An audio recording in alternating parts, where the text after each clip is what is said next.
What's going on, ladies and gentlemen? Let's break this sucker down. Page 3 of 6, Advanced Math. Whoo! Finally, someone's showing you how to really own the SAT. Let's go right into the questions. All right, if you've been practicing, sit down and you take a sheet of this paper, page 3 of 6, you analyze how many questions do I have? 3, 4, 5 questions. I should be done in 2.5 minutes with this. 30 seconds per question. That's what you're looking for in the test. With math questions, especially easy, medium level questions, you want to own those questions within 20 to 30 seconds. The hard questions, they require a little more time. But if you burn your easy, medium level questions with 20 to 30 seconds, then you'll have plenty of time with the hard questions that are left over. All right, let's go right into question number 4 and take a looky-loo what's going on. Always evaluate the image that's given to you.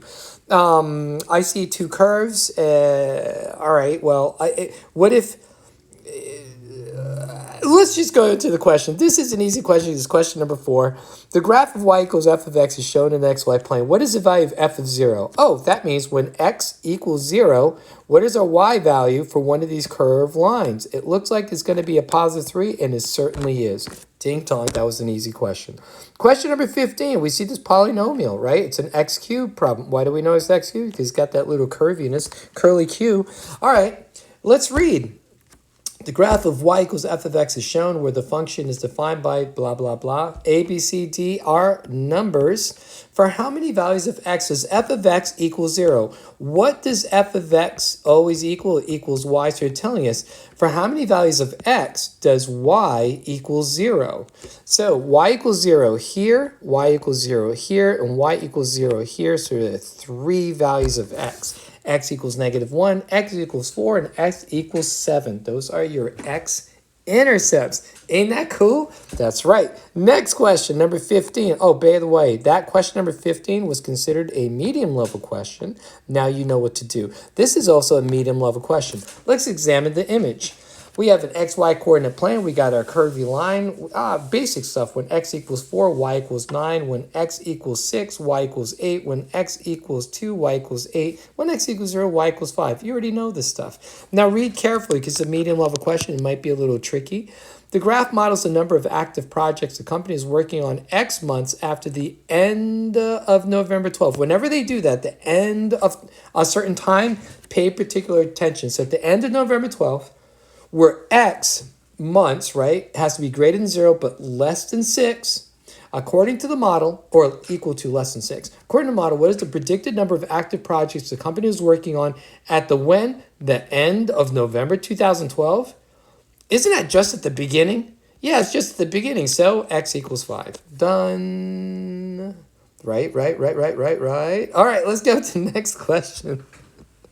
All right, take a look at your question. It is a chart or graph, but then your answer choices are also charts and graphs. So let's see what they're dealing with. This is a medium level question. So whenever you're dealing with charts and graphs, I don't think we've seen a hard question yet. No, not even the next one is hard. All right. Let's take a look at the image. You guys know if x equals 10, then y equals approximately 1. If x equals 1, y equals approximately 9. You guys know how to read this stuff. That's just a little primer there. All right, the graph of the rational function f. Why do they have to scare students with that? Can't they just say the graph of function f, where y equals f of x? Okay, thank you. And x must be equal to or greater than 0. Yes, thank you. Which of the following is the graph of y equals f of x, but now they're including plus 5. So what they're showing us, wait, let me do this. I'm going to draw right on top. Oh, snaps. I almost said something else and I have to start the video. Here we go. What if we just overrode on this? I'm going to use the magic of this iPad, right? All right, cool. That is y equals f of x. But if it's plus 5, right? If it's going to be plus 5, let's take that coordinate point of 10. Right? When x equals 10, what would happen if we went up 5? When it's plus 5, you're going up. If it was minus 5, you'd be going down. If it was within the parenthesis, you got to go side to the side. So let's go up 5 points. That is 1. Wait, am I doing this right? Yeah, here we go. 1, 2, 3, 4, 5.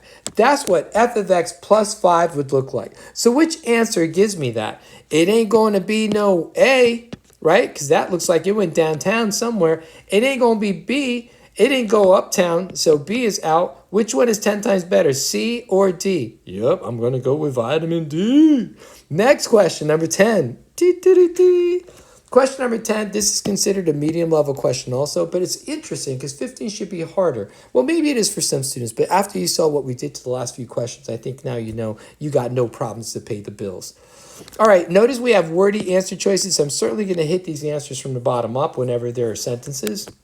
Because I don't trust these guys from the top down. I just don't, you know how it is. It's like somebody who broke up with you and then they come back and they want to go out again. You're like, hell no, kick to the curb. All right. Uh-oh, I'm getting goofy.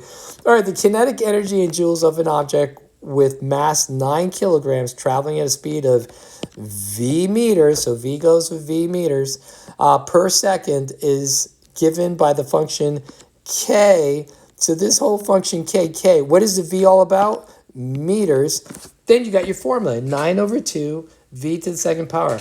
Which of the following is the best interpretation of k of 34? That's when v equals 34, and then the formula is going to equal 5202. So that's really saying 9 over 2 times 34 to the second power is equal to 5202. All right, so what is the v? The v is the number of meters. So when we have 34 meters plugged in, or 34 squared times 9 over 2, we're going to get an answer for the number of joules, 5202. Let's go from the bottom up, repeating exactly what we had said. The object traveling at 23,409 meters per second has a kinetic energy of 34 joules. No, the 34 is not the joules. The 34 is the what? Meters. By D. The object traveling at 5202 meters per second has a kinetic energy of 34 joules. Bro, what's up with these people? The 34 is not the joules, yo. The 34 is related to what V is, which is what?